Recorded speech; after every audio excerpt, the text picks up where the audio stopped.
I'm Chloe Gong, author of These Violent Delights, Our Violent Ends, Foul Lady Fortune, Last Violent Call, and Foul Heart Huntsman, and I'm going word for word with Simon Teen.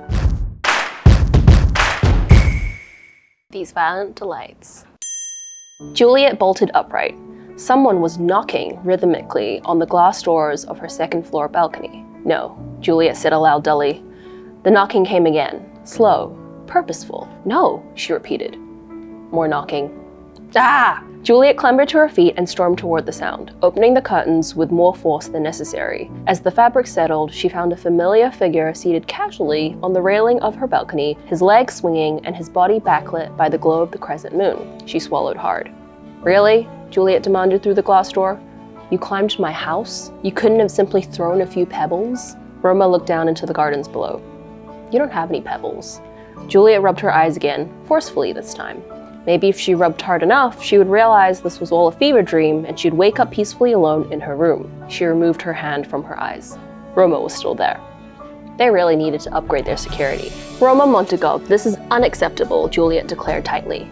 This was all too reminiscent, too wistful, too much. Leave before you get shot. Even with his face shrouded in the shadows, Roma managed to convey a frown that reached Juliet with maximum effort. He looked around, seeing no one in the gardens below him. Who will shoot me? I'm going to shoot you, Juliet snapped. No, you're not. Open the door, Doragaya. So this scene is important because this is the first time that Roma and Juliet agree to work together, and he does it by sneaking into her house, of course, because how else would he, talk to her when they're in the middle of a blood feud? And it's important because it was one of my favorite Romeo and Juliet scenes to adapt. It's something that is very well known in the play when Romeo sneaks into the Capulet house and he does the whole Juliet is the sun little monologue. And I was really excited to adapt that in a way that felt very violent and angry, but still so star-crossed and beautiful. Our Violent Ends. Juliet felt her heart sink right down to her stomach. She retrieved her hand from inside the blankets and brought it to Roma's cheek. I wish we had been born as other people, she whispered. Born into ordinary lives, untouched by a blood feud. Roma's hand came up too, curled loosely around hers to keep her touch remaining upon him. For a long while, he looked at her, taking in her eyes, her mouth, gaze roaming like he had once been starving, and this now was a feast. No, Roma finally said. Then we would not have met. Then I would have lived an ordinary life, pining for some great love I would never find, because ordinary things happen to ordinary people, and ordinary people settle for something that satisfies them, never knowing if there would have been greater happiness in another life. His voice was rough, but it was certain. I will fight this war to love you, Juliet sighed. I will fight this feud to have you, because it was this feud that gave you to me, twisted as it is, and I will take you away from it. Juliet searched his face, searched for any hint of hesitance. Roma didn't waver. What pretty words, she whispered. She tried to play it cool, but she knew Roma could hear her breathlessness. I mean them all, Roma replied. I would engrave them onto stone if that would have you believe me more. I believe you. Juliet finally let herself smile. But you shall not engrave it onto stone, because I don't need you to take me away from this feud.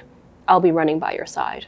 This scene is very important because it is a climactic point in the lovers to enemies arc that Roma and Juliet have found themselves in throughout this entire duology. The truth is finally out, they do not in fact hate each other.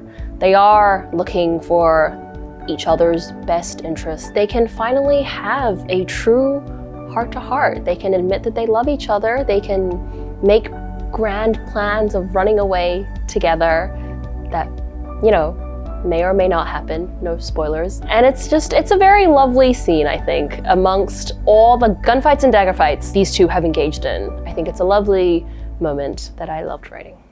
Foul Lady Fortune. She didn't know if it was the poison or adrenaline causing the buzz that ran from the back of her neck to the tips of her fingers. All she knew was that something was different from the last time they had done this, and it was electric when their lips met, like she had plugged herself directly into an outlet. Faintly, she heard the soldiers call out what sounded like an all clear in Japanese, then their footsteps fading as they went to check the next alley. But something was holding her still. Something stopped her from pulling away when Orion set his hands around her waist and pressed closer. Rosalind drew back slowly, several delayed beats after the danger had passed. Her head was spinning. The poison, she reassured herself. Not Orion. Definitely not Orion. Definitely not his dark eyes, wild and volatile, while she was the subject of his astounded stare. The crate piece started to slip between them. Rosalind seized it before it could fall, her hands clumsy. "Hey," she said breathlessly, "do me a favor." Orion blinked once. "Anything. Catch me." And with the barest second for him to heed her instructions, Rosalind collapsed into his arms, falling unconscious. In this scene, we follow Rosalind and Orion, who are running away from their pursuers, and they've ducked into an alleyway, but their pursuers are catching up. What better way to get rid of your pursuers except to, fake out, make out? No one is watching you if you're madly kissing someone in an alleyway. That's what they all say. This was a really fun scene because I think Rosalind refuses to let her guard down around people. She will always try her very best to be prickly and uptight. And here, she is the one who's like, I know how we can make them go away. We have to smooch. Obviously, she is getting some feelings at this point. She is like, what is this? What are these sparks appearing? And she's like, it's probably the drugs. It's just the very epitome of their dynamic at this point, Orion has hearts coming out of his eyes, and Rosalind is just trying to get away from some soldiers. Foul-heart huntsman. The study turned quiet. Rosalind thought that Orion had gone to sleep. Then, Rosalind? A pause. He was thinking, or hesitating. Even if the memories never come back, he said slowly, I'm going to love you again. I've decided to warn you in advance. Her throat closed tight. Don't say that, Rosalind thought. Don't make this harder than it has to be. You don't even know me, she managed. I know enough, he countered. From the moment you offered me that piece of popcorn and told me you didn't like watching tragedies, I knew enough. Orion adjusted himself, leaning closer into her shoulder. Good night. Rosalind let out a shaky breath. She thought about her past, about every dark night she had spent alone, believing herself at fault for what happened to her, believing herself to be lacking as a person and punished thusly. Regret would always clothe her in a heavy shroud, change the way she moved and the way she met the world. But so too did love, and it was warmer, thicker. Good night. We have Rosalind and Orion having a little heart-to-heart after everyone else in the safe house has gone to sleep. Orion has lost all his memories, but he's been getting these certain flickers back, and especially of a memory that turns out to be Rosalind and Orion's first ever meeting when they were much, much younger. Based off of that alone, he decides, I'm gonna fall in love with you again. And he has no other context of everything that happened in Foul Lady Fortune, but Rosalind does. And it's enough to make her very scared of love. It's enough to re-trigger her old trauma. She realizes in this moment, it doesn't matter how much baggage she is bringing. The love that Orion is promising her for the future is so much heavier than everything else. This is my favorite scene in the entire duology. It is so quiet. It doesn't really have anything happening, but it feels like a culmination of everything that Rosalind has been working toward, especially keeping in mind everything that happened to her in These Violent Delights and Our Violent Ends. So the moment I wanted to write a spin-off, it truly, truly was for that moment where you can feel her tugging her way back into redemption. Writing my first duology was this exercise in how do I break apart this one big manuscript I have in order to make it make sense as two books. It used to be that These Violent Delights was incorporating a part of Our Violent Ends, or what it used to be, and then